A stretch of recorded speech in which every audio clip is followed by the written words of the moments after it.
Retro Warriors episode 281. Woo. As always, I'm your host, Justin Baker, and as always, I'm joined by resident old bastard, Chris Saturn. Hello. Saturn, we have housekeeping. Housekeeping? As always, you can check the episode description for timestamps to tell you when we talk about the topic and are done talking about non-topic things that aren't the topic. When we're done talking about all the other bullshit. Also, Guy's going to be here. Well, he's here every week, but he's going to be on the proper show. Yay. The actual one that you all hear. Right. And so stay tuned after the ending Not theme. just the uncut version. Yeah, not just the uncuts. So stay tuned after the ending theme to where we talk listen about to any Guy. number of things. Yeah. This week it was Merkins. It was Lots of Merkin talk. Anyway, my week. It's been very weird with Thanksgiving and the week after my daughter's birthday. Right. And then now my house is annihilated because we're putting up Christmas decorations. But I have gotten some of the videoed games in. Yes. I picked up a bunch of the Sega Ages games on the Switch eShop. Yeah. I picked up Herzog's Vi. I picked up Virtual Racing, Sonic 2, and one more. I don't even remember what it was, and I think that might have been it. And I finally have learned how to play Herzog's Vi, which is pretty fun. It's a pretty fun little. It's one of those it's a very things unique game too. You don't see a lot of games like Herzog's Vi, especially in that era. Yeah, I mean, a lot of people call it an RTS, and I keep trying to come up with a reason not to because it's so weird of an RTS, but it really is. It really is definitely an RTS, where you explicitly control one unit at a time. Pretty much, yeah. But the tedium is part of the fun. More like tedium fun. No. I also spoke not so kindly about virtual racing. Virtual racing last week after hunting some wascally wabbits. Yeah. Virtual racing last week. Which is a game that I respect, but I'm not a big fan of myself. Well, we talked about the Genesis port, and on the episode, I was like, it's not good. And I still maintain that, but I was like, you know what? I've never actually played real virtual racing. Yeah. And so I went and downloaded the Sega Ages version of Virtual Racing, and it's a heck of a lot of fun. I had a really good time playing it. Yeah. It's very hard. I'm terrible at it, but it's a really fun just arcade racer. I'm really bad at those more realistic-ish arcade racers that Sega leaned towards. I guess it's more realistic than like RC Pro-Am. Yes. Yeah, that's the level of arcade racer I need. Is like it 80s, feels early like 90s style. It feels like pole position-y to me. It feels slightly more realistic than pole position to me. Like by the time that Sega got to like Daytona and Sega GT and stuff like that, it was too realistic for me and too complicated, and I couldn't do it anymore. I mean, if virtual racing is complicated, maybe that's why I'm so bad at it, because to me, I'm like, well, it's just you got the go and then the stop. There's no like drifting or weird stuff. It's just there's only one brake. It's not like brake and then here's your hand brake, and then it's just like there's a go button and a stop button. I'm really bad at at turning in all those later Sega arcade racers, and I don't know why.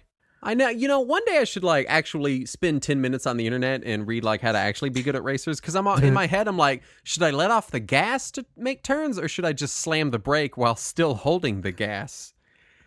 Call that the Mario Kart approach. I don't know which one is the correct answer. But I've also been playing other Sega games, such as Yakuza Kiwami, which is, I believe, a remake of the first Yakuza game. And it is pretty good. I've tried to get into several Yakuza games several times, and I just I don't know, I just fall out of them. Zero was the one I really tried. I really tried to love Zero. And I don't know if that one in particular was slow, although even this one, like the first hour or two it's just kind of slow. Right. But I'm having a pretty good time with it. I don't know that I'm going to see it all the way through because it does seem a lot bigger than I'm willing to put time into a game that's mostly centered around hitting Japanese businessmen with bicycles. Right. But I am enjoying hitting them with bicycles. Nice. So it's been a good time. I keep meaning to give the series a real shot, and by I keep meaning to, I mean since somebody told me about the PS2 game. And every time that a new one comes out, I'm like, I should actually try it this time. But somebody told me around the time the first one came out that it was just slightly more active Shenmue, and it scared me off since then. I said in the chat a while back that I feel I've never played Shenmue, but I've seen enough and I know enough about it that I do kind of feel like Yakuza's sort of carrying that torch a little bit. Right. Because there is a lot of like tedium and mini games and side stories and like I had to do a side story where I had to bring a guy toilet paper 3 times. Like that kind of tedium. You know, one roll isn't enough. And each time I had to bring him more. And it was, just things like that where it's like, this is, kind of pushing my level of interest a little bit. I don't know that I care that much. I am interested in the new one just because apparently it is littered with Dragon Quest references. And it is an RPG. Yeah. It's a relatively, from what I've seen, I don't know a ton about it, but from what I've seen, it's a relatively active RPG. Right. Which is fine. I do believe it is still basically turn-based after a fashion. Yeah. And I've also put maybe a half dozen hours into PSO2. That's about as many as I have put into it total. Which came out a while back, and I played it on Xbox, and I was like, I'll wait for it to come to PC, and then it came to PC, but then when I played the PC version, my stuff didn't transfer, and then so on and so forth, and then so now I can play the Microsoft Store version on my PC, and it talks to my Xbox version, so I can play both versions at the same time, and I get my Game Pass perks in the game.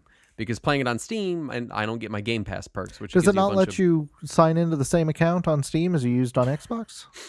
If I can, then I couldn't figure out how. And I feel like I remember when I tried it, it was wanting to like merge data, or you couldn't. Something was weird about it. Either I didn't understand it, or something was not fully integrated yet. Yeah, that's no good. But so now I'm playing. I'm enjoying it. The actual gameplay I really like a lot. It's just a really fun third-person hack and slash game with that cool Phantasy Star aesthetic. I like that a lot. Right. But it's also like a decade-old, mature, veteran MMO with tons and tons of content and systems and subsystems. Yeah.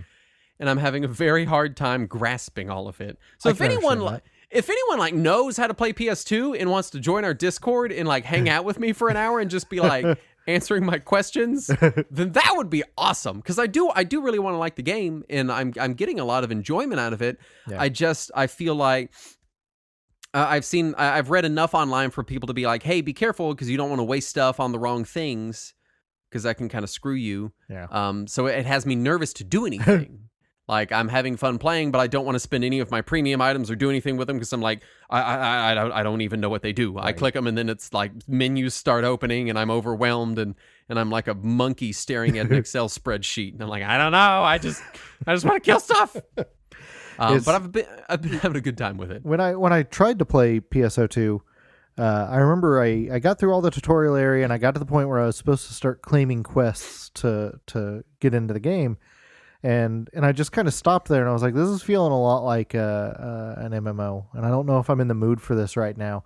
Mm-hmm. And I was talking to someone on the internet about it, and I was like, it just feels more like it wants to be online focused, and that's not what I want. And the person was like, what part of Phantasy Star Online didn't you get? Yeah, like, I mean, to be fair, I've not interacted with another single player. Yeah, but I don't know that you can play it offline entirely. There's not an offline mode anymore.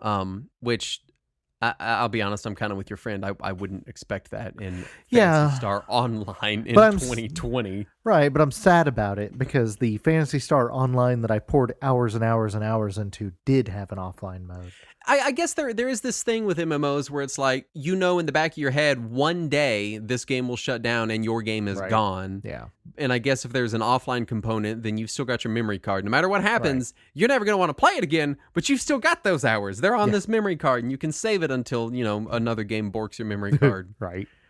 So I guess I could see that. I don't know. I'm really enjoying it. I do think just as far as third person, like, because sometimes I get that urge for like a third person actiony, hacky, slashy kind of game. Yeah. But I don't want to sit down. They're all story focused these days. I'm just like, no, I don't want to. I just want to cut things up, and you give me points, and then I get to I want the Diablo loop. I want to kill things, get gear, and then go back out and kill things with my new gear. But that's about all I've been doing is playing exclusively Sega games for an entire week. It's almost Sega Simber, Justin. It is almost Sega Simber. I still maintain that we should have called it Genesimber. But you said it sounded like genocide. I did say that. You're not wrong. Also, of the games you just mentioned, only 2 of them were on the Genesis, and one of them was a terrible port. Well, you know what? Fine. I was oddly busy at work this week for being the week of a holiday. It sucked real bad, and I don't recommend it. However, in my off time, I mostly played Cold Steel 4, and I finished it now. I finished the story and got the good ending. How many hours does that take? According to the in-game timer, 147. You could have played 147 Konami brawlers to completion in that amount of time. Yeah, that's technically true. I'm just saying. Yeah, but then I wouldn't have known the story of Cold Steel 4. Yeah, but you could have just read that on Wikipedia. Shut up. No, it was really good. I really enjoyed it. Probably 20-ish of those hours were me just leaving the console running while I did other things. Yeah. And probably 10 hours were me playing the Falling Blocks minigame in the game, which is very Puyo Puyo-esque. It's nice. But no, it was good. The ending was good. The last battle, all these characters just popped up out of nowhere, and it was like, make your party out of 39 people. From the moment of landing the last blow on the last enemy in the game to you turning the game off, how much time passed? For the final ending, for the proper good ending? Sure. It was 48 minutes. That's long, man. It was a long ending. It was nice, though, because it wrapped up not just Cold Steel, but a bunch of other games in the series, too. So there was a lot of loose ends being tied up. So is this theoretically the end of the Cold Steel game series, or they've already announced spoil anything? They've already announced a new Trails game that will follow it in Japan, but this is definitely the last Cold Steel game. Okay. In Japan, they had originally subtitled it "The End of the Saga," which they removed that subtitle from the U.S. release, I think, because they have since made some more Trails games. Yeah. So they didn't want to mislead anybody. Right. But it's good. It was worth. I did the math. My entire run, just the main story, without me going back for achievements and stuff, for all 9 games in the series this year since I started in January, was just shy of 600 total hours. Man, it's a lot. That is a ton. Yeah, it is a lot. Just a whole lot. But it was good. I enjoyed it, and for anybody who likes story in games, I recommend it. Well, you know what else we have a lot of? News. Let's get to it. First up, one I think we read last week. Doom Eternal is not getting a physical release on the Switch. So consider that your now weekly reminder that Doom Eternal is not getting... I'm pretty sure we did that one last week. Yeah, I can't remember. Because I think I forgot to read the word physical, and you were like, no, it's still coming out. Yeah, that sounds familiar. Physical. Nintendo issues a cease and desist to online Smash Melee tournament.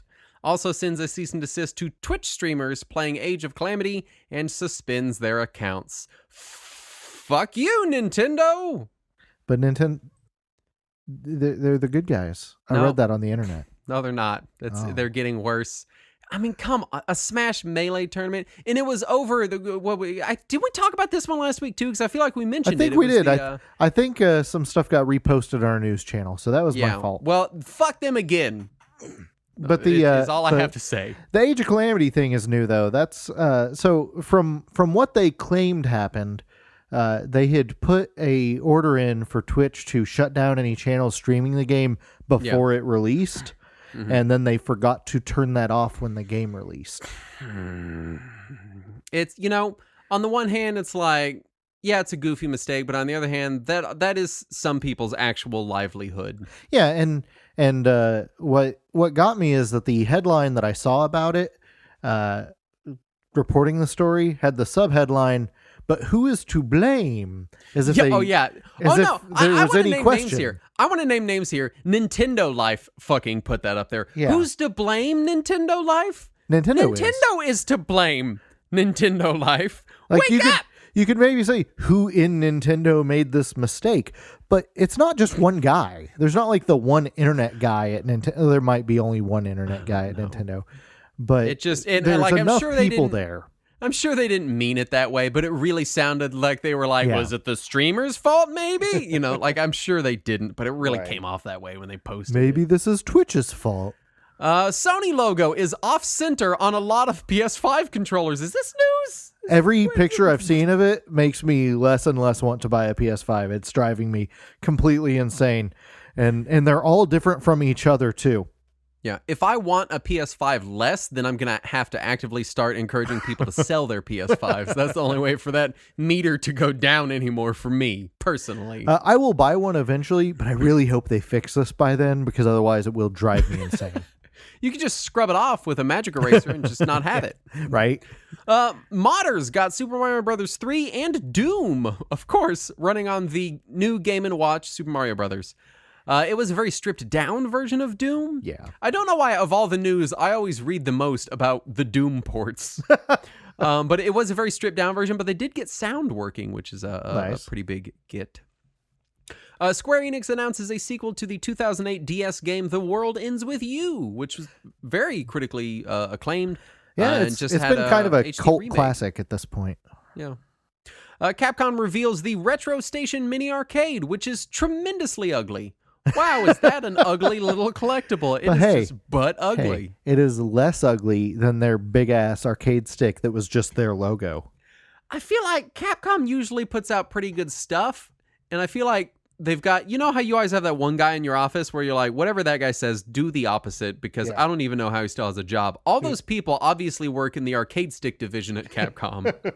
What if we make it the logo? What if we make it our corporate office and put just buttons and joystick on it and we make it life size? Like, what is happening at Capcom in the arcade stick arena? We'll make it the entire shape of Dan Hibiki's head. We'll just make it Mega Man's butt, just straight up. It's the whole butt.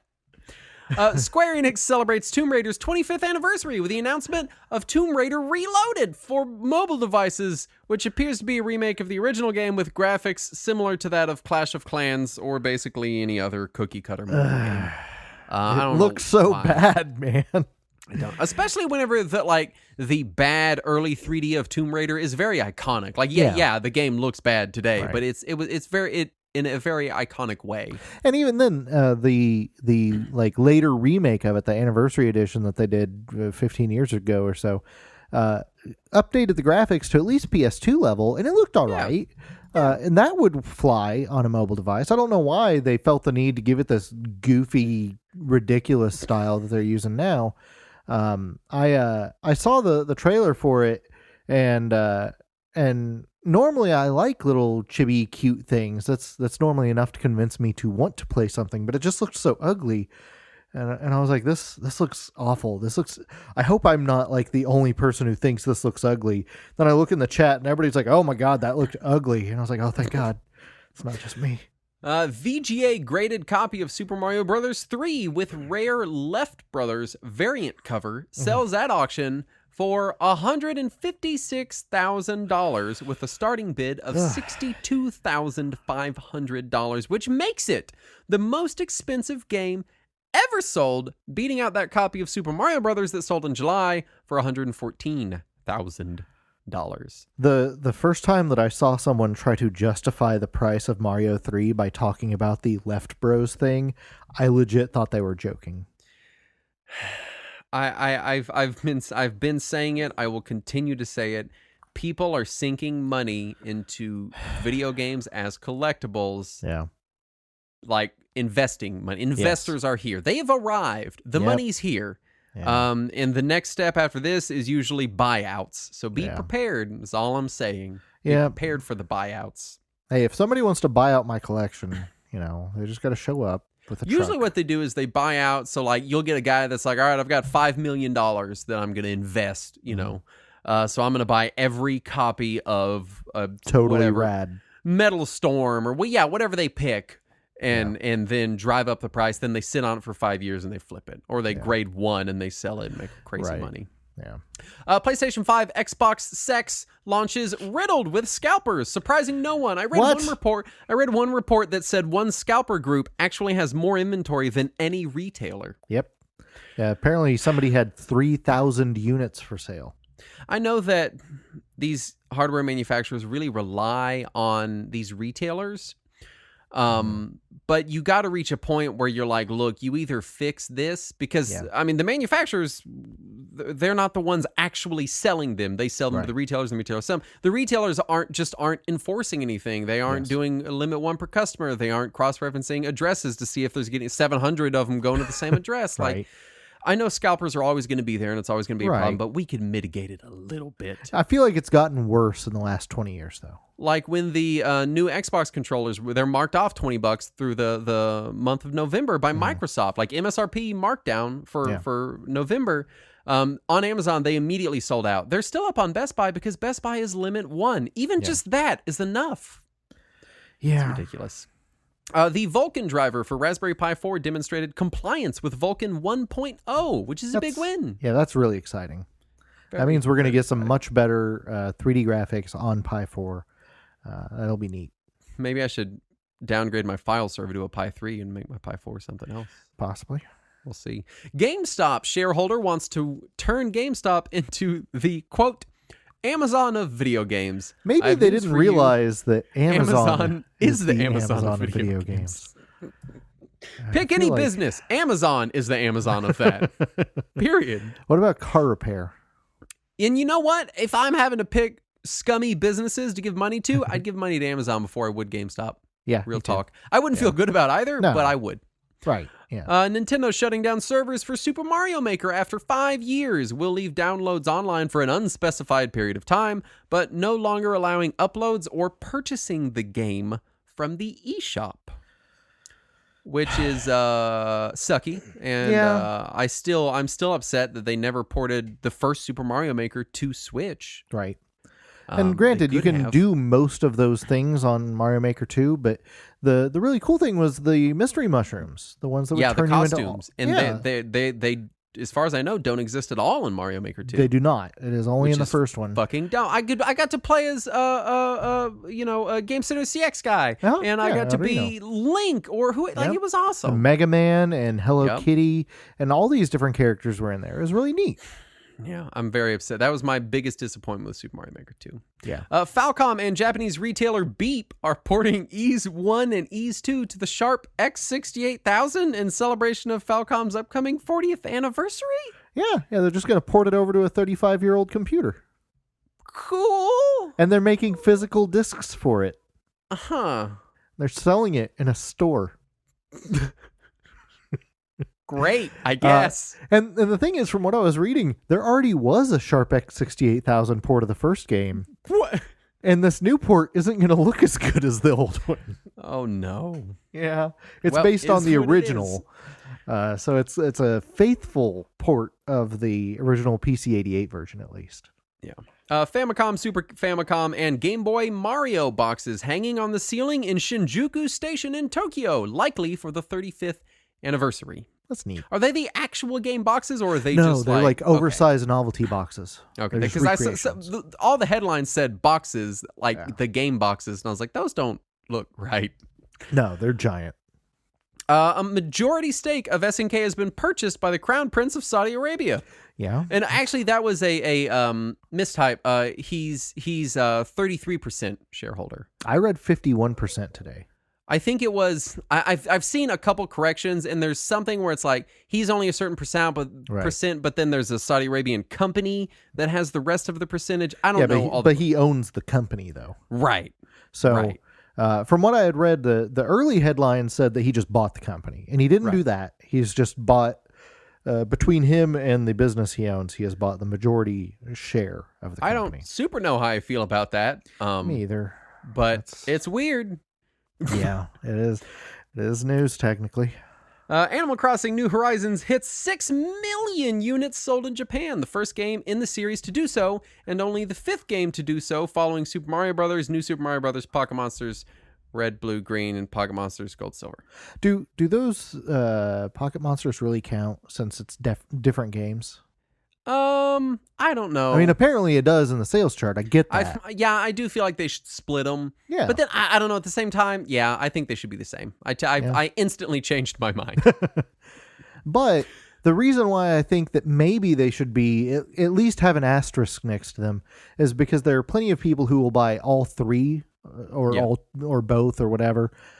Whereas you're not going to see people buy 3 copies of Animal Crossing or 3 copies of Super Mario Brothers for themselves. Right, but they don't have different versions with exclusive content, Saturn, so why would they? Right, but I'm just saying that is kind of cheating the sales system. I guess.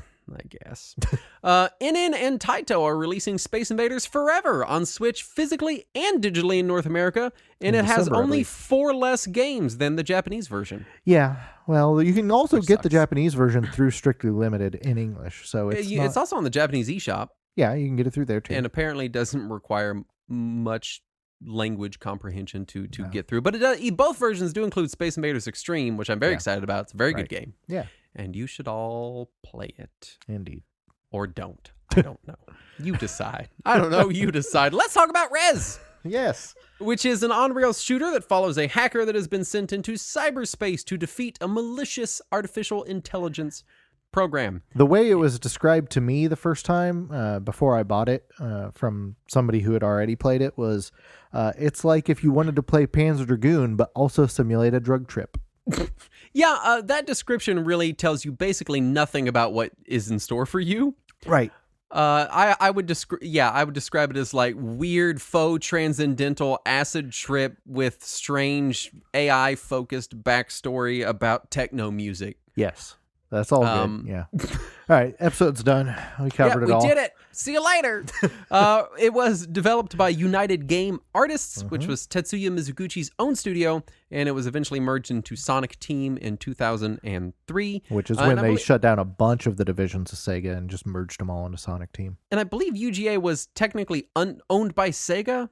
Yeah, it was one of Sega's studios. It was a subsidiary, basically. Yeah, UGA and Amusement Vision and AM2 and Sonic Team were the 4 big divisions, and then they consolidated them in 2003 to just Sonic Team and AM2.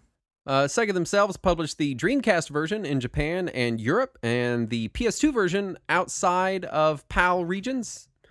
Sony Europe published the PS2 port in the PAL regions. It was released in Japan November 22nd, 2001 on Dreamcast and PS2, and released in 2002 in European territories on PS2 and Dreamcast, and in North America on PS2 only. Which, however you slice it, it's a very late Dreamcast game. Oh, yeah. And, for years, I thought the Dreamcast version had come out long before the PS2 version. It wasn't until I was doing research for this episode that I realized they were simultaneous releases. Yeah. So, which is kind of weird. Right? We only had one write-in. It was from Elk Neodaffs, who says, "REZ, what an absolute delight. I'm addicted to the godlike feeling of rampaging through these pulsating, beat-driven levels like a pissed-off android from Ridley Scott's Raised by Wolves. Also, there's a vibrator, which we'll be talking about shortly." We'll get to that. As far as first encounters, I bought REZ on 360 just kind of completely on a whim and loved it. And I happened to find it during a pretty rough time in my life. And I spent many, many, many hours on my Xbox 360 playing REZ and Rainbow Six Vegas. Pretty much the same game. So I would play REZ and then I would go, because Xbox 360 would let you could play your own music over your game while you were playing. Oh. And I would go listen to Frank Sinatra and play Rainbow Six Vegas. Okay, I thought you were about to say that you were playing other music over REZ. No, that would be nonsensical. Right? That'd be like playing other music over Dance Dance Revolution. Right? It'd be like, you can, but don't. Just gonna mute the TV. It's fine. I'll figure it out. For me, I had seen some of the previews for it, and the earliest previews that I saw only mentioned the Dreamcast version, not the PS2, and I thought, well, that doesn't look like my kind of game. I'm not interested in that. And then it came out on PS2 over here, and I was like, well, that doesn't look like my kind of game. I don't want that. I don't want that. And then suddenly at the store that I was working at, its used price jumped up to $60. And I was like, what? Why is this game so expensive? And somebody's like, oh, it's super rare.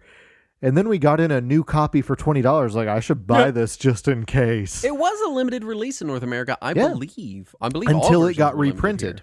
Okay. Yeah. But yeah, so I got the game for $20 and I brought it home and I was like, I should probably try this game to see if I actually want to keep it or if I'm just gonna immediately get rid of it. And I really enjoyed it. It was really neat and it was way different than what I expected going in. Yeah. Let's talk development, and we have to start by describing this word that you see all over REZ discussion and marketing and reviews and development information, and the word is synesthesia. And granted, that term has been used many years before the game, obviously. Right. And also used in the marketing for Tetris Effect. But you see Mizuguchi and Mizuguchi projects talking a lot about synesthesia, which is, and I'm just going to read it off Wikipedia. Okay. It is a perceptual phenomenon in which stimulation of one sensory or cognitive pathway leads to involuntary experiences in a second sensory or cognitive pathway. Sounds right. And it is I thought it was like a state of mind. It is a condition that some people have where they'll feel like, like certain letters are a certain color, right, or these sounds have this flavor. Just basically strange connections between your senses. Which the game doesn't actually cause. No, well, I mean, technically with the vibrator it does. Technically it does. Yeah. But that's a cheat. But I did just want to mention the phrase, and we'll mention it more later, just to kind of set the scene for like anytime you see them anybody talking about this game, because there's been a lot of write-ups, and a lot of them are very factual, and then a lot of them are very I guess Mizuguchi-esque, where they're very much into the art and the transcendental experience of the game, and it gets a little philosophically in the weeds for me sometimes. It turns into this thing where it just feels like we're talking about a game, and I'm like, you've lost me in this weird, like I'm waiting for you to tell me which crystals have healing powers kind of thing, Well, it depends on what oils you put on them. That's true.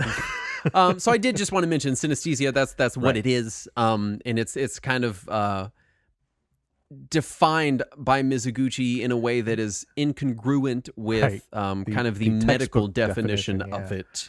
Right. He basically is like, I want you to experience this music with multiple senses, or this game with multiple senses, is what he's trying to say, I think. Yeah, he's basically co-opted an existing term and turned it into his marketing phrase for all of his games. It was originally announced at E3 2001 under the title K Project. It was produced by Tetsuya Mizuguchi, as we've mentioned, who did Space Channel 5, Lumines, more recently Tetris Effect. I realized over the years that I've appreciated just about all of his games. Oh, yeah. He's one of those names that always pops up, and I'm like, oh, yeah, that one guy. He did Lumines. Oh, yeah, that one guy. He did Lumines. And then eventually it's, oh, yeah, that one guy. He did everything that I like. And early on, he says he was inspired by music videos because he was big into watching music videos, and he liked the experience of something being a song, but also having a visual element, which makes sense. He didn't call it that, but I feel like he was kind of alluding to this synesthesia idea that he's formed. Yeah. He keeps pushing. And then he even mentions that he was very upset because he felt like at the time music videos were fully explored. There was nothing else left there. And after a trip to Burning Man, he left his team working on Sega Rally Championship 2. He did racing games early on. Right. And in this every account of this early development that I read, it sounds like you're reading like something about like how Jim Morrison wrote the best Doors song, right? Like it really. But so he's bummed out because he's really into music videos and the connection between like sight and sound, right? And he wants to do something different. He goes on this trip to Burning Man, which I guess changed him in some way. Yeah.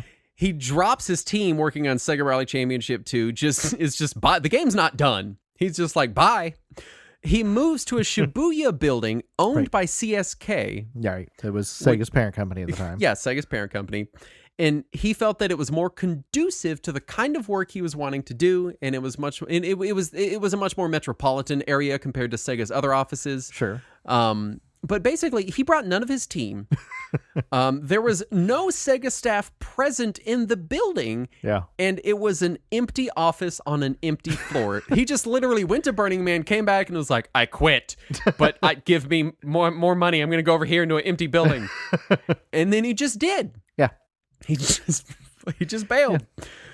Yeah. And he started. And their first project was Space Channel 5, wasn't it? I thought, I'm not sure of the timeline on where Space Channel 5 because I know Space Channel 5 was before REZ. Yeah, it was. I think REZ was. Maybe they'd already started on REZ. I'm not really sure. Right. Because no one wants to talk about Space Channel 5. We should do an episode. It's not synesthetic. Nobody wants to talk about it. I love that game. It's got Space Michael. So he starts adding to his team both internally and externally. So he's bringing in other Sega people. He's bringing in outside hires. He also hires several video jockeys. And let me explain this to children. Oh, right. Yeah. So I guess first I have to explain a disc jockey. Well, when old people listen to the radio, which, oh God, I was watching some show earlier and they were like, what's a radio? And they were like, God. It's like a podcast that you can't control.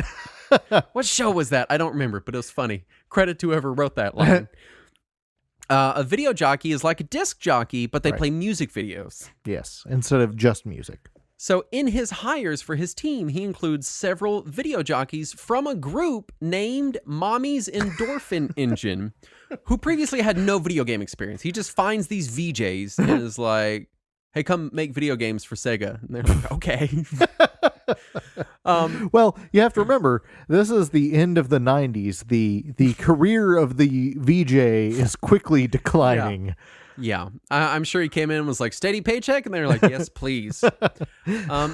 For some reason in my mind, you say video jockeys. In my mind, he's just going up to Kurt Loder in downtown Julie Brown. I don't know who those people are. they're MTV VJs from the 80s and early 90s. Yeah, I was unborn and then an infant in the 80s and early 90s. After 2 years of work and almost 60 new team members, they became known as United Game Artists. That's when UGA blossomed. Right. Mizuguchi would put in various requests and restrictions on his team that would eventually lead to the formation of the basic ideas in REZ. So he'd basically come to him and be like, I want some sort of transcendental experience that doesn't have too much interaction, that's also on rails. That's, he comes in here, he gives them these limitations, and he's like, go. And he was real big on wanting everything, in quotes, raw. He didn't want them to polish anything. He's like, come up with some crazy idea and just show me your first draft and that's allegedly how REZ came to be. Music was inherently tied to the project from the very start, which we'll talk more about later. And Mizuguchi really wanted to create what he called a full body experience. A key element of the game's design was quantizing the notes of the music, which I assume is still the same type of technology that they use now in Mizuguchi's other games. But the idea is that regardless of how good or bad the player is performing, the music would remain seemingly in sync with the player's actions. Which was so impressive at the time. It was. And it is in all of his games, really. Yeah, except for Space Channel 5. Because if you fuck up in Space Channel 5, you know you fucked up. Because a lot of people want to call Mizuguchi games rhythm games. Right. Which they don't, like Space Channel's a rhythm game. But for sure. But like Tetris Effect, Lumines, REZ, they by definition are not. But I can see why you would want to do that because your action makes a sound, right? But the rhythm stays in tune with you instead of the opposite direction. Right. The trance vibrator, I'm just gonna let you tell me about it because I've never even seen one. Oh well, I thought I saw a picture once, but it really looked like a sex toy, and it went into like a sock that it came with, and I didn't. So you did see the picture of it. It was a optional accessory that could be purchased either separately or bundled with the game's PS2 release in Japan. It was only available on the PS2 version. It connected to the console's USB ports, and you would put it on some part of your body. You would basically strap it to yourself, and then it would just vibrate in tune with the melody. From what I have read, because I've seen them, but I've not used one. It is from what I've read, it is a somewhat powerful vibration, more so than the DualShock controller, but not so much to be like jarring. Yeah. Originally it was conceived as a joke from the team. They had made a mock-up as a joke, but it did so well with the playtesters that said it really added to the experience. They decided to actually manufacture them.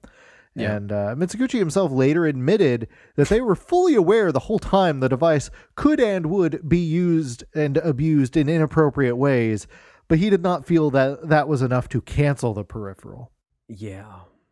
All right, then. They knew exactly what they were doing, is the short end of it. Let's talk graphics and sound. And this is kind of a big category for a game like this. And I do want to start by just saying that I do find the graphical style of this game just stunning. Yeah. And it's aged very well. The whole thing is presented in these like hard-edged polygons and multicolor wireframe graphics.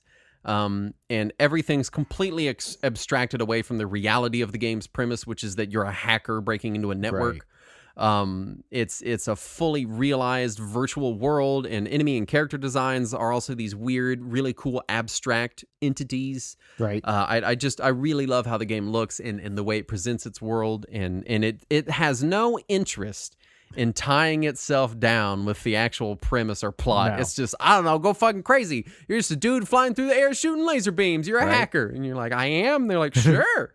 Yeah, when it came out, it looked absolutely gorgeous. It was one of the best looking games I'd seen at the time, even though it wasn't trying to be one of the most realistic games, which is a pitfall a lot of companies fall into. And because it has such stylized graphics, it has aged really, really well. Like I was just playing the PS2 version earlier, and then playing the PS4 version right after. And even though obviously the PS4 version in 4K looks a bit better than the PS2 version in 480p, it still looked really good. It's aged really well. And I remember when I first played it in 03 or whenever it was, my thought was, oh, this is what it's like to finally play that movie The Lawnmower Man as a video game. This is what I've been waiting for. My whole life. They promised it to me in the 90s. Right. Or the 80s, or whenever that movie came out. The 90s. It was the mid-90s. Mizuguchi was heavily inspired by Vasily Kandinsky, which was an abstract artist from the 19th century. The game was even dedicated to him in the credits after you finish the game, and its project name, Project K, was named for him. Makes sense. Kandinsky theorized on the connections between the various senses and art. Again, synesthesia. He's really big on this idea. He was not just an artist, he was an art theorist. Right. And Mizuguchi was apparently a very big fan of his. The game's wireframe design was allegedly inspired by early arcade games such as Star Wars and Missile Command. Makes sense. And the idea of the graphics and music working in sync came from Winamp plugins. So, yes. For the children, let me explain. Let me tell you about Particle Fire. A long time ago, in the before time, when we got all of our music off of Napster, right, you needed an MP3 playing program to catalog your library and play your music, and this was before that was an idea that big companies gave a shit about. Yeah, also this was before it was built into any operating system, and at the time, Microsoft and Apple were both kind of pretending like MP3s in general were illegal. Yeah. Winamp was a piece of software that had these very cool graphical plugins. Yeah, not built in. No. The original version of Winamp, even up through the popular version 2.0, did not have any kind of on-screen equalizer. It was a plugin you had to download separately and install into it to visualize things. And I listened to I wanted the full experience. I wanted the full transcendental Mizuguchi experience. So I listened to some 90s techno and downloaded and installed Winamp. And did you get Particle Fire? I don't know which ones I got. I couldn't find the menu that told me their names. So I was just flipping through them. And I was listening to this music and watching these 90s visualizers. Yeah, these visualizers. Yeah. And you know what? Yeah, I can kind of see. I can see the line. Yeah. There's a straight line. The Winamp plugin was shown to him by the game's character artist Jake Kasdell. Yeah. So he was like, I have an idea for a game. Look at this visualizer in Winamp. And they were like, let's do that. And they really did. That's beautiful. Mizuguchi has stated that the game's score, which was handled by Keiichi Sugiyama, drew inspiration from Xevious and Xenon 2 Mega Blast, which is an Amiga game. Nice. And the game's call and response style was coordinated by Ebizu, who is a Tokyo DJ who was working on the project on the team. He hadn't upgraded to VJ yet. He was still a DJ. And he was inspired by African tribal music during a recent trip to Africa, which, again, I can kind of see in the game's sort of call and response of the music and the player going back and forth. I can see that connection.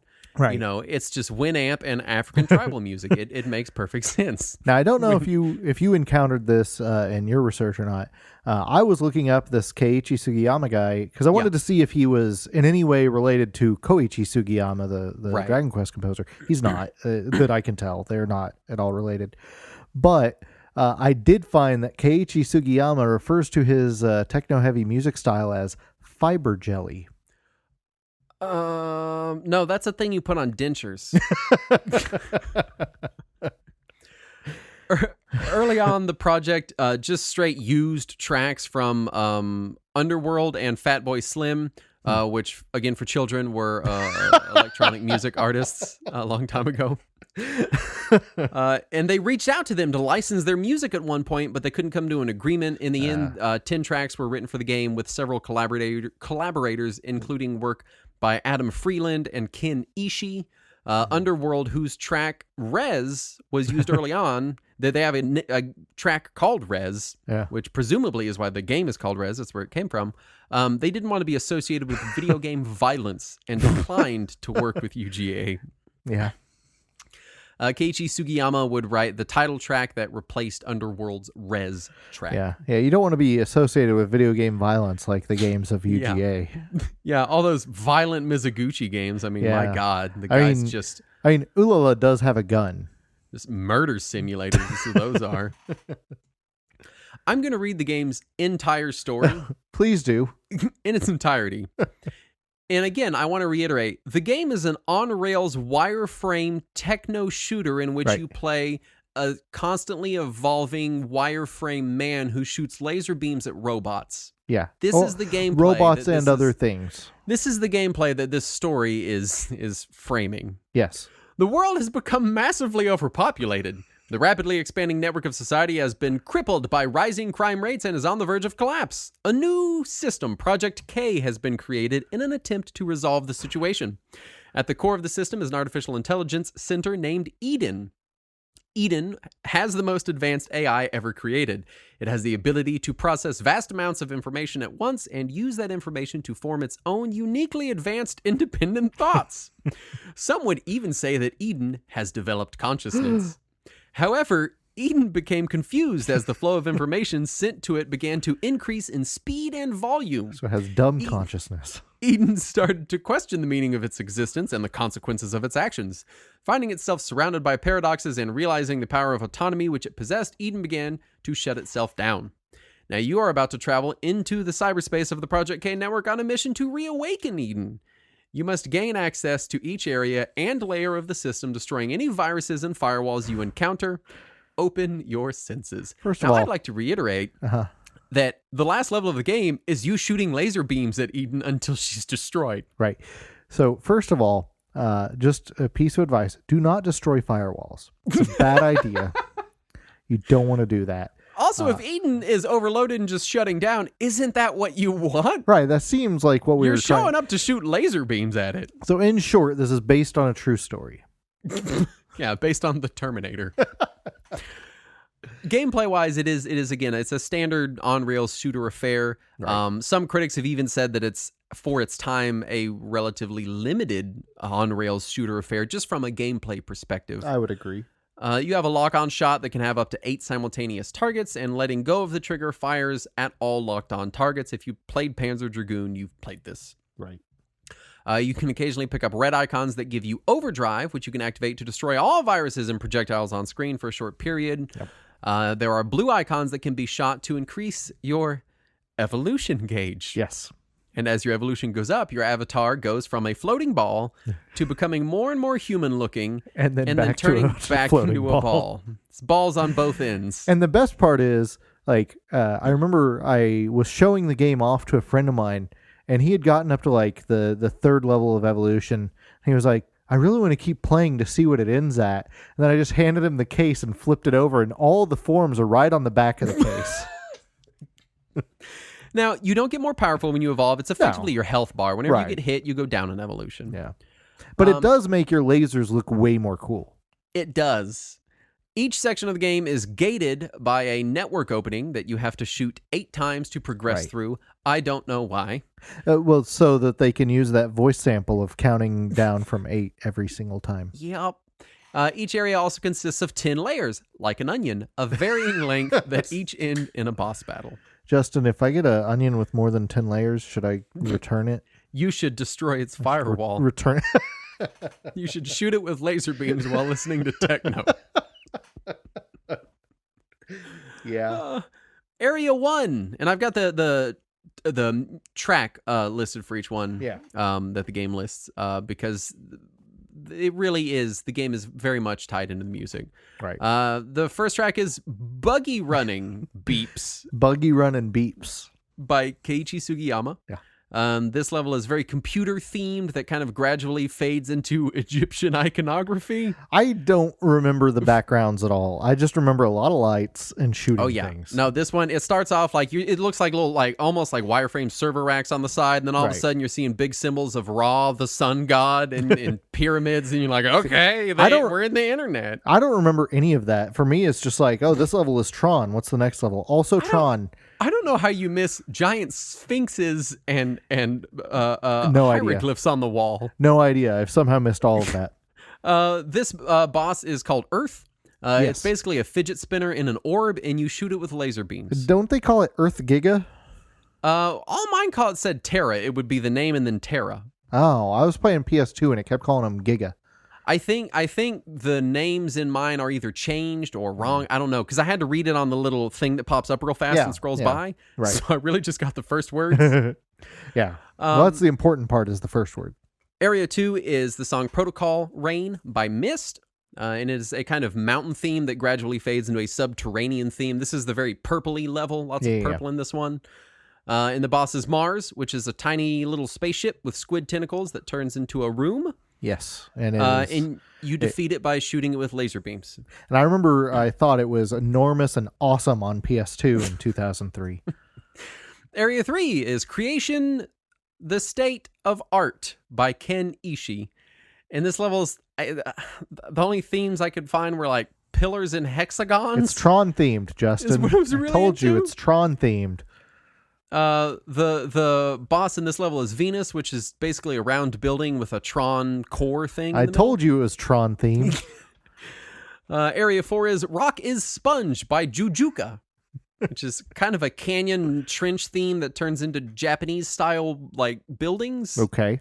The boss is Uranus, which is a pile of cubes that turns into a man. Are you with Uranus me so far? is a pile of cubes that turns into a man. You defeat it by shooting it with laser beams. Oh. There's a theme here. I know. Well, wait. How did I defeat the last one, though?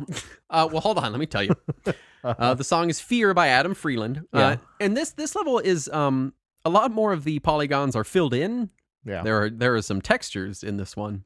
Right. And as you progress through it the game recites a poem to you about basically it's a poem about evolution. Yeah. What does that have to do with hacking into a computer? Who knows? Nobody knows.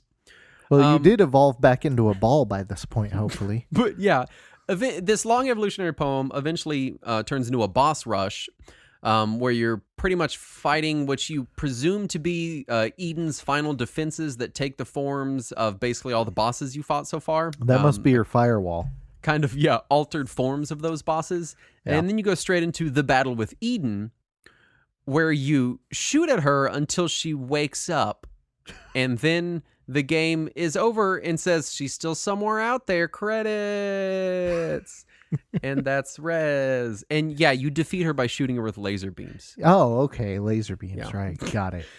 I do want to say that from a gameplay perspective, yes, and in the canon of Mizuguchi's music-focused synesthesia games, I feel like Rez feels the most video gamey, if that makes sense. Rez is the only one of his games that I play regularly that I don't really kind of end up in that weird like Mizuguchi game trance, if that makes sense. Which granted, it's not a falling block puzzle game like Luminous or Tetris Effect, so you know that's gonna change things a little bit, right? But I'm still very much like present in a video game. I never reached that level of just playing, you know, right? Which isn't to say that it's not a fun game, but the whole time it feels like when I'm playing Tetris Effect, I'm not in my brain. I'm not playing Tetris. I'm just like, I don't know what I'm doing. I'm just vacant. You're in the zone. Yeah. There's a word for it, for being in that zone, and I forget what it's called, but I get there. I don't get that in Rez because it's just a little bit too hard. There's a few too many systems going on with the evolution and getting the pickups and then making sure you're chaining your red little overload orbs enough that you have enough. Right. Which isn't to say it's bad, but in the grand canon of Mizuguchi games, it feels very video gamey, right? For sure. It does. It feels like something that like at first it feels incredibly basic. It feels like you can almost not pay attention and still get somewhere. Yeah. And then eventually you start to notice that there are these little systems underneath that you've maybe not been paying attention to that gives the game a little more complexity than what it first appears. I do want to talk about Area X, which was added in REZ Infinite. Right. And it's basically a fully new developed area. A lot of development time went into Area X to kind of update it for modern sensibilities and control schemes. Mizuguchi himself and his team worked on the re-release and seemed to want it to be treated as like, this is the new REZ. This is how we would make REZ today. It removes the red icons entirely. It substantially simplifies the evolution thing, and it allows free movement. So the only on-rails segments are when it's taking you from one area to the next area. Right. And the rest of the time you have a forward and a back button, and you really can move freely around these spaces. And it makes it feel very different. It feels really different, and it's really fun. Yeah. It is fantastic. In Area X, I do kind of hit that little Mizuguchi trance zone without even thinking about it. Nice. And I'm not quite sure what the difference is. I mean, obviously, graphically, it's leagues ahead of the original game. Right. It plays very different, but in the saddest part of REZ Infinite is that whole area is just one area. It's 15 minutes long, and then you're done. I would have loved to see a whole new REZ in that vein. But I don't think they had the budget for that. Yeah, I can't imagine. They did, partially because of the legacy and reception of REZ, which we're going to talk about now. Yeah. Critically, REZ was very well received, but due to poor international sales, the game was considered a commercial failure. The character artist, Jake Kasdal, was on record as lambasting Sega's U.S. ad campaign for the game. It was pretty boring. Yeah. I don't think they knew what to make of it. You know, they pretty much just put the back of the box on a newspaper ad or a magazine ad. He complained explicitly because Space Channel 5 got merchandise and TV spots, and it was a big marketing push. And then REZ, they were like, "Here it is." Well, it's a lot harder to advertise REZ than it is Space Channel 5. Space Channel 5, I didn't even know was a game for years, but my friend had Space Channel 5 magnets on his fridge. Nice. And I was like, oh, it's that game from my friend's magnets when I discovered it. Yeah. Well, Ulala is a much more marketable character than any form that you evolve into in REZ. Young pop star in a skirt is a lot easier to market than wireframe hacker space laser shooter man. Right. So, you know. Yeah. A direct sequel to the game was allegedly in development for a time, but never came to fruition. I assume because of REZ's poor sales. Right. UGA would make one more game after REZ, which was Space Channel 5 Part 2, before being dissolved into Sonic Team in 2003. And then a month after that dissolution, Mizuguchi left Sega to form Q Entertainment, where he seemed to have a lot more freedom. Yeah, because we did see Lumines, we saw Meteos. Yep. I think they were involved with Every Extend Extra. Sounds familiar? I want to say so. I feel like... I don't think he was involved, but I know Q Entertainment was involved. Yeah. There's also REZ HD, which was released on Xbox Live Arcade on January 30th, 2008, published by Microsoft Game Studios, developed obviously by Q Entertainment. Right. And was a very good version of REZ. Yeah. And is not backwards compatible on Xbox One. Yeah, it's really frustrating because they sold a physical version of it in a 3-pack. It's one disc that has REZ, Every Extend Extra, and Lumines Plus all in one disc. And if you put it in an Xbox One, it says installing, but it only lets you play those other two. Yeah. That's frustrating. Yeah. I don't know. I can't even think of why. I'm guessing it's for marketing reasons because of REZ Infinite. I was going to say because REZ Infinite was PS4 exclusive for a while before coming out in other places. So you have Child of Eden, which was a spiritual successor to REZ by Mizuguchi and his company Q Entertainment. Right. And is still all about the synesthesia, but with Kinect and Move support. Oh, boy. I remember nobody liking Child of Eden. I don't even remember it happening until years later. I saw a case for it and I had no idea what it was. Yeah. And then more recently, you have REZ Infinite, which is the most recent version of the game. It's on Oculus, it's on Steam, it's on PS4. It has a VR mode. They add Area X. There's boss rushes. It really is kind of the definitive version of REZ. It's also on Google Daydream. You can download it on an Android phone and use the Google Cardboard or the Google Daydream to play it in VR. And it handles pretty well, honestly. I tried it out. The demo is free. I didn't pay the $20 or whatever for it, but for being a cell phone VR game, it did pretty well. Oh yeah, I played a couple of areas in VR, and I played it. I was using Steam VR, and it was great. It was a lot of fun. I will say, REZ Infinite is also my preferred way to play because playing the game with a mouse makes it 10,000 times easier. I didn't even think about that. Which is nice. Yeah, playing with a mouse is like a joke. It's like a flash game. You're like, this is easy.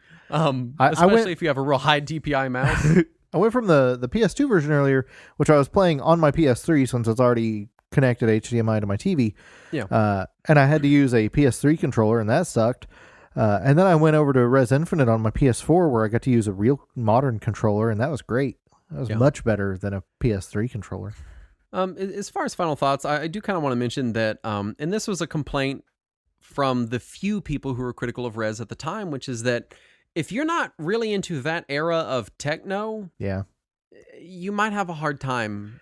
That's fair. REZ. It really is going to kind of hinge on your enjoyment of that specific era of electronic music, and it's worth noting that. Personally, as a fan of electronic music has changed in massive, gargantuan ways since that time. I'll take your word on that. So even if you're like, oh yeah, I love electronic music of all forms, you might, it wouldn't be unheard of for you to hit REZ and be like, I don't know that I love this music. It's very different. It's from a much more repetitive era of electronic music. Right. But all that to say that I like the music in it. I think it's good. I think it was good at the time. I think it holds up well enough now, unless you're just like, no, I hate I can't stand anything in that ballpark. As an on-rails shooter, REZ it's still a blast to play. It's not as meditative or soothing as a lot of Mizuguchi's later stuff, except the Area X portion in Infinite. But as a game, it's still very much enjoyable today. In all of its forms. I played the Dreamcast version. I've played REZ HD. I've played REZ Infinite. They're all fun. They all look great. And I don't think there's been a bad version of REZ yet. And even if you just get it on Oculus Go and play in VR, that's also pretty damn fun. Yeah. Or the Android version. And I, coming from an opposite direction, as somebody who is not a big fan of that genre of music in that era, I still really enjoyed the game. back then and today. It's still just it's neat, and I don't know if I can say that his whole synesthesia thing completely works. Yeah, but, and I feel like we were kind of making fun of it a little bit. In stuff like Tetris Effect and Luminace, it definitely works. Yeah, it definitely hits you. I don't know that it was realized fully in REZ just yet. But I could definitely see where he was coming from, though. Oh, yeah. And as somebody who was a big fan of rhythm games in general during that era, or music-based games anyway, obviously this is not so much a rhythm game, but it still has that same feel to it where you end up you interact with music. Yeah, you keep the rhythm in your head as you're playing it. Whether it has anything to do with your actual gameplay, it still like ends up... you find yourself tapping your foot the whole time that you're playing as if you're somehow involved in the music. Though in this one you were far less involved than in any other music or rhythm game. Yeah, but it still hits you like that. So I definitely would recommend REZ. In I think only because I've been playing so much Tetris Effect. It is a little jarring coming straight from Tetris Effect and straight into booting up REZ, which I did many times this week. Yeah. As far as, again, Mizuguchi experiences go, but it's still a damn fine game. I don't know that it is worth the prices that the physical PS4 version is going for now. It's $30 on Steam, so get it there. Yeah, that's fine. A great version of the game. It was on sale for $15 this week. Damn it. We should have done the show a week later. I'd have got it cheap. So that's REZ. You should play it. You should enjoy it, or don't. I don't know. I'm not in charge of you. But what I am in charge of is our Patreon, where we have wonderful people that support the show. What a segue, Justin. .com/Retro Warriors. And they get cool things like Talking Wizards, where I don't even know what we talk about on it, but they also get our 20 minutes of pre-show banter. That's true. They get some people get after hours. It's a great package. Call in now to pledge to keep your local podcast running. There's a reason you don't work in sales, isn't there? Yeah. They didn't like me in sales. I was like, I don't think you need the computer. I'm just saying you're fine. It just didn't work out for me. But we do want to thank the following people who made this show possible. Kevin Donlin. Frankie has went to Hollywood. Suffer UM. Michael Castro. Cokelicious Crisp. Todd Bass. Floopy Noopy Noops Esquire. Dr. Jason Tharp. Chris Minochi. A winner is me. Are all the people who make this show possible, and we thank them from the bottom of our hearts. They're not all the people, but they are all people. They are all people. I go. assume they're people. Yes. They are all people, and they are also people who make this show possible. Can you shorten that sentence? They are all among the people. That's your grammatical challenge for the week. Really, I feel like everything I say on the show is a grammatical challenge for the week. Yeah, we'll be happy that there are no middle school English teachers listening to this show. Oh, I did also want to mention we're making the show notes available to patrons. I know a lot of people are like, hey, you mentioned such and such game on like minute 47 of that show you recorded 3 months ago. And as much as I would love to help you out, I don't always remember. No. But from now on, we will be releasing the show notes as a PDF. So if you are a patron, you can just straight up download our notes and see how much of what I say is actually scripted, which gives me no excuse for sounding as bad as I do, but it's there. Also, we are selling stuff on Redbubble. Yes. If you go to redbubble.com/people/RW show, or just click the link in your show description, we've got like stickers and socks and mugs. We have tons of crap there. Yeah. Andrew made a whole bunch of logos for all of our Patreon shows. They're wonderful. I've already ordered my own stickers. Speaking of Patreon shows, you forgot to mention Cinema Rogues, which is free and available through our Patreon. Listen to it now. Yeah. Jerk. You're capable. If you're listening to this show, then you're capable. That was Guy. He's trying to tell me it's time for his segment, so please stay tuned after the ending theme to listen to Guy. Thank you so much for listening, and as always, let us cling together.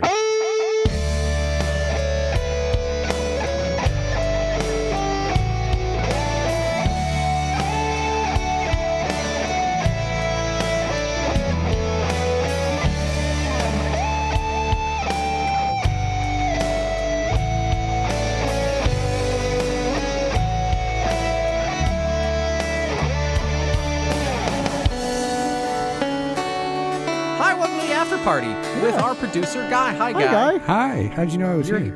I guess He intuited it. You have perfect show business timing, and Discord tells me you're still in the chat. So, yeah, welcome to the show you're on every week. I don't know why I'm welcoming you. Welcome, you are here. How are you? It's like when you're like the flight attendant once you get into like Toronto. Like, welcome to Toronto. I feel like have you ever like had like your manager like gives you a promotion and then he's like, well, we technically have to have an interview, so I have it on the record, but then it's really awkward because that's what I feel like is happening right now. Yeah, that's how I feel. With my boss, it's my annual review every year. Oh, where he's already decided, but he has to technically have the review anyway. Well, he comes in, he's like, I have to do this review with you, and like I talk to you every day, and I tell you if you do something good or bad anyway. But here's an overview of you doing good or bad things this year. I never really understood the yearly review as a venue for like reprimanding you anyway. Like 6 months ago, you fucked this up. Well, you could have told me then. Nope, telling you now. I don't even remember what I did. Well, you should. So yeah, in my current company, they have like these 6 boxes that he has to fill out of like, can he improve or not improve in this field, and he has to write and he has to write like 3 paragraphs in each one. Yeah. And it sucks. Every time he's like, so this is what I thought up for you in this area. Yeah. That's awkward as all get out. Guy, what do you have for us this month? Dude, oddly enough, I don't know what kind of weird ass like head vibing we're doing right now, but I was really going to talk about how being on a podcast and hosting a podcast and other podcasty things really lends itself to interviews. Yeah, I can see that. You were talking about that the other day in our private chat. Yeah, because you're on the job hunt right now. I am on the job hunt. I don't have a current company to complain about their policies, but whatever. Yeah, you can just complain about all of them at once. Yeah, I do. No, I complain for the labor class at this point. There you go. Someone told me one time, and it was. I would say it's the best interview advice I've ever had, but I've not had a lot of interviews since it. But the times I did, it worked really well. Is someone said, hey, you know how at the end of an interview, they're always like, do you have any questions for me? They said, always have a question, no matter what it is, just something. Right. And very, very few times, but in those few times, it has worked for me. Yeah. So yeah. There you go. That's some interview advice for people out there. Always have a question when they ask if you have questions. Dude, always have a question, because look, if somebody's taking time out of their day to interview you, that's them showing you attention or whatever. Right. But then if they take some of that time out specifically to say, hey, do you have questions? Yep. It's really kind of rude to be like, nah, I think I got it. I don't know if it's rude. Like, I get it, because it's a tense, kind of anxious situation. Right. Sometimes you're like, I feel like I did okay. I want to stop speaking now before I fuck it up. I want to just get out of here. But right. I do wonder how much of it is just like these people. Usually it's like, especially if it's a corporation, it's an HR person interviewing you. They've probably had 100 interviews. But if you get them to say something that's out of their interview, robot cycle script, then they'll remember you. They'll be like, oh, that was that guy that asked me if I like cats when I asked if he had any questions about his interview, which was a weird question, but then we talked about cats, and that was nice. I remember him. Like, that's good, in an interview. Well, and then once you get a certain, I suppose, level in corporations, like, interviews become a completely different beast altogether. Yeah. Right. It's less a weed out process. I think Andrew described it as a weed out process. Yeah. And more of a just a conversation to see if both sides, they want to work with you every day, right? If both sides think that the opportunity and the person are a fit, right, for the situation. Yeah. I guess the less you're considered an interchangeable part, the more they want to know about your personality. I guess, I don't know. Yeah. Yeah. Well, I think there's a lot to be said for that. I used to know someone that, I still know him, but I used to too. And they were the worst interviewee I've ever met. I was like, how are you this bad at interviews? And I tried to explain to this person, I was like, look, if they're interviewing you, they already think that you could do the job. They're just trying to figure out if they want to sit next to you for 40 hours a week for the next potentially 20 or 30 years. Yeah. Like, unless you lied on your resume, then you're already in the door. Just try to be friendly. And this, Why should I? He was very bad at interviews. You should have also told him there's no pressure, because even if you sit next to somebody for 40 hours for a year, you still might not recognize them a few years later. It's true. That's true. Happens all the time. I finally got to that episode of Talking Wizards. Yeah, that was a good one. That poor man. I have a lot of weird, awkward moments. I feel, I know that it's just my brain talking, my anxiety brain, but I always feel like I have more awkward moments than the average human being. I'm like, for sure I have more, but I think it might just be that I think about them every single day for my entire life. That might be what it is. Don't worry. I think about my awkward moments every day too. It's normal. Yeah.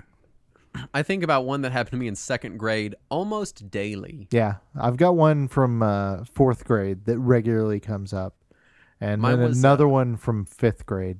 Mine was, I think I've told the story on the show, but it was like third grade, and the teacher was like trying to like amp us up for some project, and she's like, "What do y'all all really not like doing? Like, what's your least favorite thing to do?" And I remember in the moment, I was like, this is it. I'm going to solidify myself as the class clown. Like, it was an intentional, like, third grade politics power move. And that's why I remember it so bad, because I raised my hand and without even being called on, just shouted in a completely silent room, taking baths. And third grade is far too late for you to say that your least favorite thing is taking baths. Yeah. So what I did solidify myself as was the smelly kid. Well, at least you solidified something. I had an identity. That's what matters. That's what matters in public school. Yeah. You'll always be remembered as the stinky guy. As a guy that doesn't take baths. I do. I just thought you'd laugh. Why? Why would you think that? Why would that be funny? Yeah. Somebody asked a question in the interviews. One of the people that interviewed me, clearly not just a random person, but and I started talking, and in the middle of talking, I forgot why I was talking in the first place. Right. Well, so hold on. When you reach this crossroads, which we all do from time to time, right, you have two options, which is just stop talking and hope they didn't notice you were still talking, or try to figure out where you were to figure out where you're going. Which one did you choose? I did the figure out where you are to figure out where you're going. Keep talking till you circle back around. Like, like I knew the sentence that I was saying. I sort of knew a sentence that could follow it up. Yeah. And hoped that within the time it took to speak those two sentences, I remembered how I started the conversation. Yeah. And I feel like I do that a lot when I'm like on Cinema Rogues, for example. Right, because I'll start talking and I know I have to talk for like 2 or 3 minutes, right? Just because I have a point that I started with, but there's so much fluff to enter in there that it's like, okay, well, so eventually that kind of like helped me out in the interview to whittle down to a final point and then pass off the conversation. Nice, yeah, kind of like that. Yeah. It happened in the middle of that conversation. I was thinking it, but I didn't want to say it and be rude. Nice. I've always had pretty good luck with interviews. Yeah. Most of the stuff I interviewed for, I ended up getting. The ones that I didn't were ones that had tests as part of the process. Nice. And did not make past those. Every job that I have gotten as far as an interview, I have gotten the job. I had one interview, ghostwriting an autobiography. Oh. And that was the weirdest interview because the whole thing is hush hush. It's very secretive because they don't want to just put an ad out there that's like ghostwrite so-and-so's autobiography, because then anyone could go see that they put that ad out there and know that they didn't write it. Yeah. And it was very weird, and like you show up and like nobody's using any names or anything, and then finally they get you to the inner circle and they're like, it's for this person, and you're like, I don't know who that is. And they're like, well, they do this. And I'm like, I don't even know what that is. And I think that might be why I didn't get it. Another one had an editing test that I failed by like a point. A lot of my first attempts at getting into programming had a test, and those were always nerve-wracking. Programming is riddled with tests. If you have a witch and she's flying a broom, write me a program to tell the trajectory if she gets hit by a plane. I was thinking sandwich. when you said witch. If you have a sandwich that you launched with a broom. I guess I didn't specify the type of witch. Well, but then it occurred to me that no one shortens sandwich to witch. No. Like, hey man, what are you eating? Yo, dog, I'm just munching on a witch. Like, no one uses that shortening. Dude, my kids use Berg. They like to eat Bergs. What? Don't do that. No, you're just taking off the Is it that much effort? Yeah, I guess so. Well, that's just ridiculous. No, that's what happens when you go back to your ex-boyfriend. I'm waiting. Please. I'm waiting for a modern day cover of that Jimmy Buffett song. It's just Cheeseburg in Paradise. No, it'd just be Cheeburg. Oh, You gotta Cheeseburg. shorten the. When you go out and you get a nice Cheeburg. Yeah.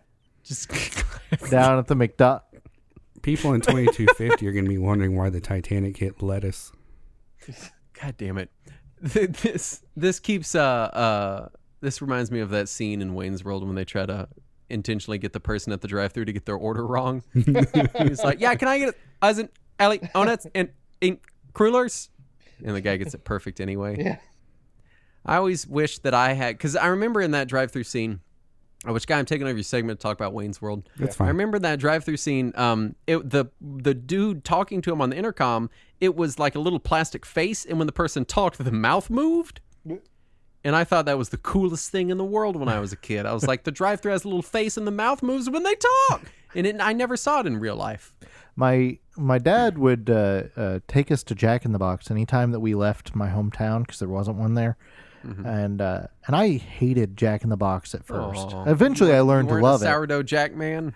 No, I was never a sourdough Jack man. For years I was a chicken fingers guy when I would go to Jack in the Box. Mm-hmm. And then when they reintroduced the ultimate cheeseburger and they took mayo off it for a while, I switched to that. But then they put mayo back on it for some fucking reason.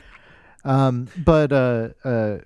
he would always take us to Jack in the Box, and I'd asked him one time, I was like, why do we go to Jack in the Box? And he says, well, it's cool, you get to shout in the clown head. And I'm like, what are you talking about? There's no clown head. Yep. And apparently in the 70s, when they first introduced the modern drive-thru at Jack in the Box, they had a little speaker inside of a clown head, and you got to shout into the clown head. And I was like, they haven't had a clown head as long as I've been alive. And he was like, yeah, but it's tradition. As someone who has worked a drive-thru window, please do not shout at the drive-thru window. Unless they explicitly say, hey, my device is broken. Can you shout? For the love of God, do not shout. I don't know if anyone's ever heard what it sounds like when you shout into a microphone, but it's just noise. Both of my parents always shouted into the drive-thru. And so I just thought that was normal when I got to be that age when I was. And you just screamed at the top of your lungs. Well, no, I had a friend that got a job at Whataburger, and the first time I went there to go see him, he was like, "Why are you so loud? Why do you hate me?"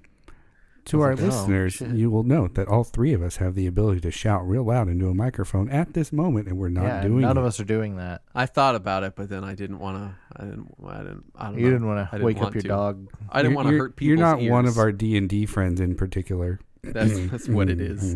I have neighbors. I don't want to wake them up. I do want to say that I feel like Jack in the Box tacos, which I've eaten many of, they're are just garbage. They're the perfect example that our bodies lie to us. Because my body tells me I want that Jack in the Box taco and that it's delicious and nutritious, and I can look at it those things. And I know that 1, it is disgusting, but I love to eat it anyway. And I know that 2, it is horrendous for me, but I can't stop buying them. So for our listeners overseas, because we do have quite a few listeners overseas. Oh yeah, a taco. Is a hard, crispy. So what a Jack in the Box taco is they take a tortilla, a soft tortilla, and they put a little bit of meat paste in there, and a little bit of lettuce, and then a slice of American cheese. Mm-hmm. And then they put it in this thing that just clamps it closed, like taco shaped. Like hermetically sealed, yeah. And then they deep fry the whole fucking thing. Yes. It's as disgusting as it sounds and as delicious as it sounds. Did you guys ever get the box of mini tacos? No. I haven't been to a Jack in the Box in at least a decade, so I've not been since they've innovated on the taco. You didn't think they could improve it, but man. I didn't think so. I knew a guy who constantly did construction jobs, and he told me that if you ever want to become friends with the entire crew at a construction site, you buy 20 Jack in the Box tacos and 2 Little Caesars pizzas. Yeah, and you just leave it there for all of them. And he said that his favorite thing to do would be to take the Jack in the Box taco and wrap a slice of the pizza around it. Yes. And eat it as if it were one homunculus that had been cursed upon the earth. I do like that you said leave it there like a child leaves cookies for Santa Claus. Exactly. You just leave them on a construction site. Yeah. And then the next day they'll be gone and your building will be built. Like it's... I'm interested Pretty much in that's your how it works. calzone taco thing here. Yeah, I'm down for this. I think it'd kill me, but it'd be a good death. I tried one. I tried one. We after he told us this, we insisted that he come with us as we made it happen. So we stopped, got the pizza, then we hit Jack in the Box on the way home and ordered a shit ton of tacos, more than we should have. And I tried one, and I was like, this is not the flavor experience I wanted today. I'm out. Interesting. For anyone that is thinking maybe they heard incorrectly, yes, they do deep fry lettuce and serve you a taco with hot deep fried lettuce on it. I always order mine without lettuce because then, 1, I don't have deep fried lettuce, and 2, I know they made the taco fresh. You know, it's funny. Every year at the Texas State Fair, they're always deep frying something new, and every year it's like, oh, this year they deep fried beer, and then you go and they did deep fried beer. Correct. But realistically, you know, all that stuff is going to taste good because everything they deep fry is full of fat and sugar and salt to begin with. Right. I want to you know what's really hard to deep fry and make delicious? If Cabbage? Someone's like, oh, they're deep frying a whole carrot. It's just one whole carrot deep fried. I'd be like, oh, that sounds gross. You know, like, of course a Snickers bar deep fried tastes good. Yeah. It's fat and sugar and salt all wrapped into one, and it's warm and gooey and crunchy in the middle. Why wouldn't it be delicious? I want you to deep fry a head of cabbage and make that delicious. I dare you. What Texas did you State deep Fair. fry? Oh, I deep fried a Mars bar. Oh, what did you deep fry? A turnip? I'm gonna put this on our next Retro Warriors album. And the album's gonna be called Deep Fried Lettuce, and this segment's just gonna be called Deep Fried Carrot. Anyway, I'm gonna wrap it up. Guy, thanks for producing the show, and thanks for being on the after party. Hey, thanks for having me. Yeah. When that's it. Good night. Wow. Okay. That was the best outro you've ever done. I don't have to do all the other plugs, so we love you. Goodbye. Bye.